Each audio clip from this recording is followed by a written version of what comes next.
Нашите животи се поважни од вашите нови фотели. Здравието на граѓаните е повредно од вашиот луксус.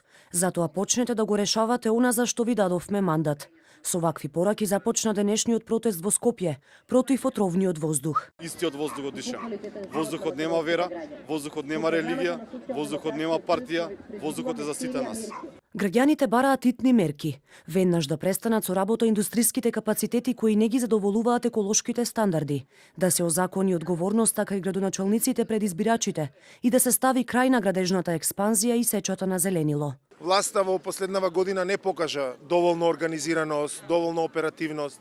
Системски е проблемот. Сега ние можеме да галабиме за воздух колку сакаме, џабе галабиме, сега веќе е загаден воздухот. Воздухот се чисти од пролет, а од пролет властите забораваат на воздухот. Особено се револтирани на владините планови кои со 1,5 милиони евра тврдат дека двојно ќе го намалат загадувањето.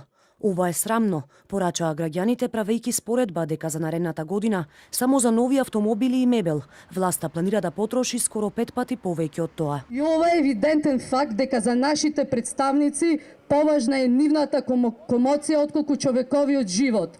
Нашиот живот тие го вреднуваат поевтино од нивниот мебел. Наместо да не труете со политика, почнете да ги решавате отровите кои не трујат со години. Порачаа говорниците на протестот, кои потенцираат дека токму борбата за чист воздух и беше главен адут на актуелната власт за време на предизборието. Додека се занимаваме дали бил поранешниот премиер Груевски киднапиран или не, јас можам да ви кажам дека овие актуелниве што се сега на власт ни го киднапираат чистиот воздух.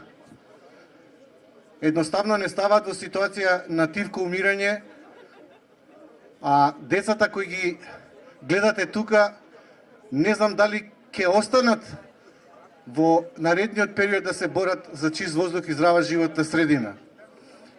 Се надевам дека нашата борба ќе биде вистинска. Граѓанските организации веќе започнаа и петиција за итни мерки против загадувањето, која наредната недела ќе им ја достават на институциите, а дополнително најавија и колективна тужба против државата. Од надлежните пак денеска немаше реакција за протестот. Со емитување на снимки и говори од актуелната власт дадени за време на предизборието. Граѓаните на денешниот протест ќе ги потсетат надлежните на нивните ветувања. Од тука порачаа дека не сакаат да слушаат за стратегии во иднина, туку бараат итни решенија веднаш.